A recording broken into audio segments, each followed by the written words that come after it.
This is what I hope we're switching to. I think in 2011, we're going to find out one of two things.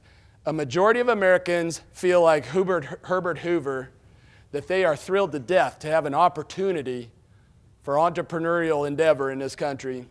Or we're going to find out that the majority of Americans are like that little girl that says, all I want to do is play Viva Pinata. And we need go signals from Congress. That's it. Go signals from Congress to give businesses an encouragement to hire. So anyhow, we got 10 minutes here. Bill's ready to go. Thanks, Mark and Bill. Quick questions.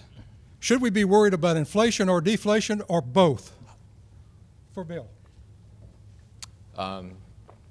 Yeah, both. In what time frame? Well, deflation in the short run is certainly the concern. All of the indicators that you can look at are running, core measures, other measures of CPI, PCE, whatever you like. They're all floating at right about 1%. Federal Reserve's target historically has always been 1 to 2%, and we're right at the bottom of that range right now. And the concern is that we could drift lower. Now, what's bad about that? Everything that's bad about inflation gets turned upside down with deflation. If you're in debt, for example, or have a large debt, as deflation hits, that debt simply gets bigger. You don't want productive assets, you just want to hold cash. Deflation is a very pernicious problem. That's why price stability is always the target. In the long run, the longer run, as the economy improves and as we begin to see willing borrowers and willing lenders, the money multiplier will go to work. And that trillions of dollars that the Federal Reserve has flooded the country with begins to become a true threat. And the Fed has to have that money back again in-house before the money multiplier goes to work. That's when inflation becomes a threat. So it's a prolonged period of low interest rates in front of us, according to the committee, but have the money back before and have acted before we see the willing borrowers and lenders and rapid growth in the U.S. Thank you. Next question is a two-part question. I'm combining a couple questions that are related here. Why is Texas doing so much better than the rest of the nation? And second part, what can Texas do independently of Washington to jumpstart the Texas economy and create more jobs, even more jobs going forward? Both of you. Well, in my mind, one of the key things is that businesses that come to Texas keep a larger percentage of their revenues profit. That's pretty simple stuff. And so as a policy, what can Texas do to make Texas attractive to outperform the rest of the nation is to create a good operating environment for businesses so that they have confidence that they'll keep part of their profit. We keep their costs down.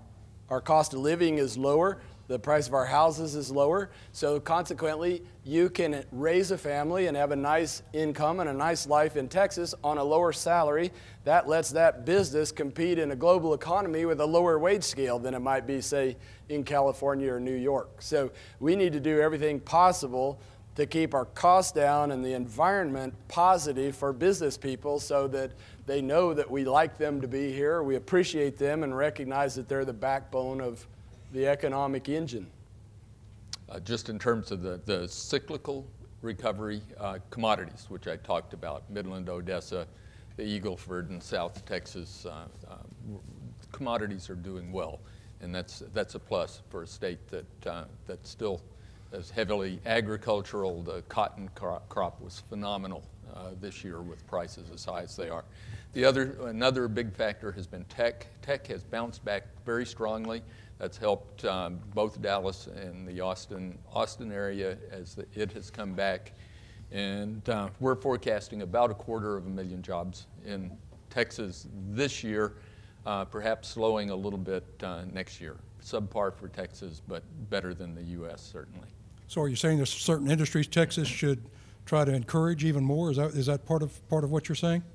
Well, Mark made the point the business environment is good here, and why is it doing better right now? The answer is in the cyclical factors, and there's some important cyclical things working for us. Okay.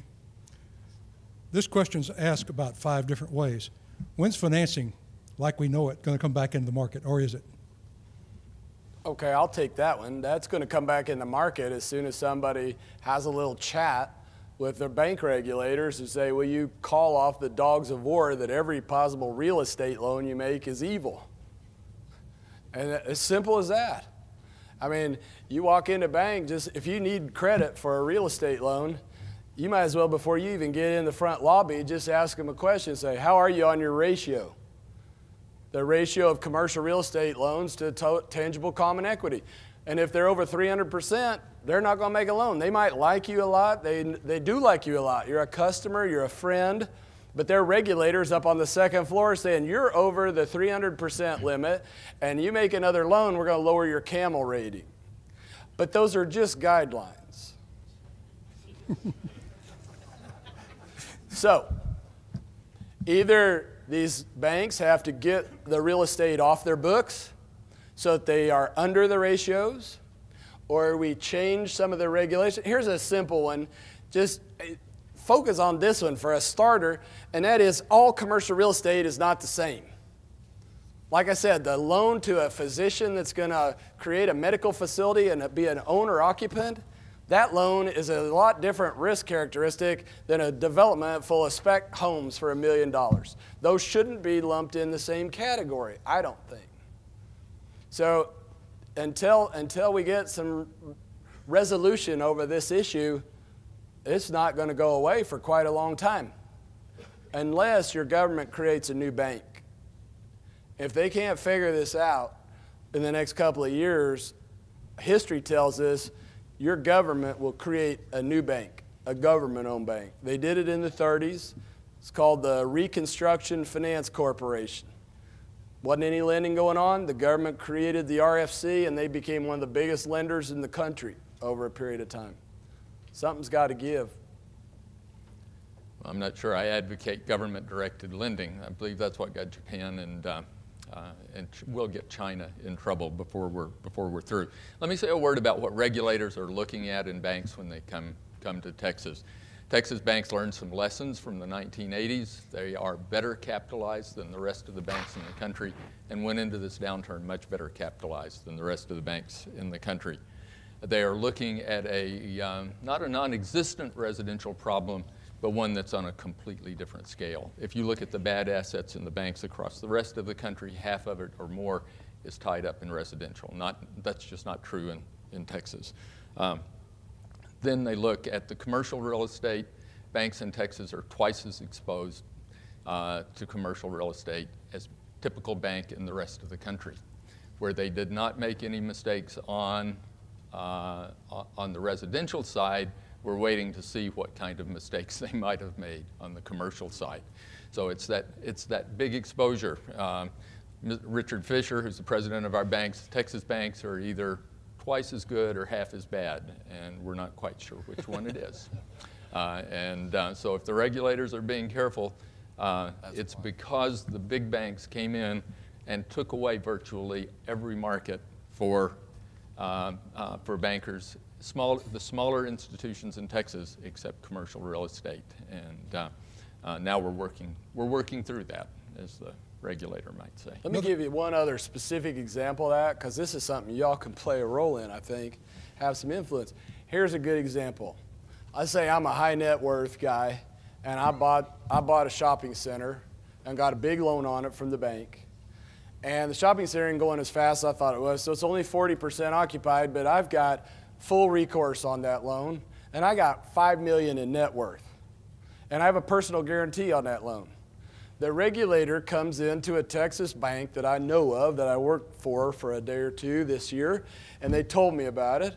They came in and said, hey, you got a loan to old Mr. Net Worth there, and it's only 43% occupied. Yeah, well, he's current on that, and we got personal guarantee, recourse against it, and he's got $5 million net worth, and regulator marks that loan down 30 or 40%, and that's a direct hit to their capital, and suddenly that bank is capital constrained and can't do something else it wanted to do. They put zero economic value on that borrower's personal recourse and net worth.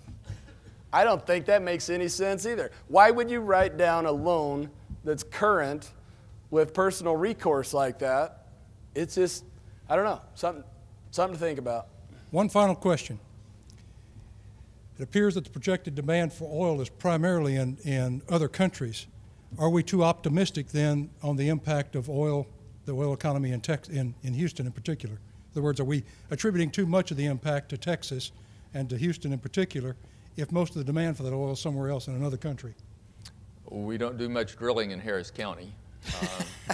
And what we do is provide oil services for the rest of the world. This is an engineering city, and all of the skills to build big projects, and you're not going to do a sophisticated oil project, especially those projects around the world, without coming to Houston and buying the oil services from Baker Hughes, Schlumberger, Halliburton. I remember I asked one of the big oil service companies, I said, if these rigs leave the Gulf and they go somewhere else, what does that mean for you? I said, well, in the short run, it's a problem, but in the long run, it doesn't matter. We service everything in the world. Yeah. So, you know, I mean, you can move the rig to West Africa instead of the Gulf of Mexico if you want to, but Halliburton, Schlumberger, and Baker Hughes divide that market, and we'll still be there. Now, it may not be good if you live in Louisiana, but for companies in Houston, it's just understand it as a global business. Thanks, gentlemen. Great guys. Thank you very much.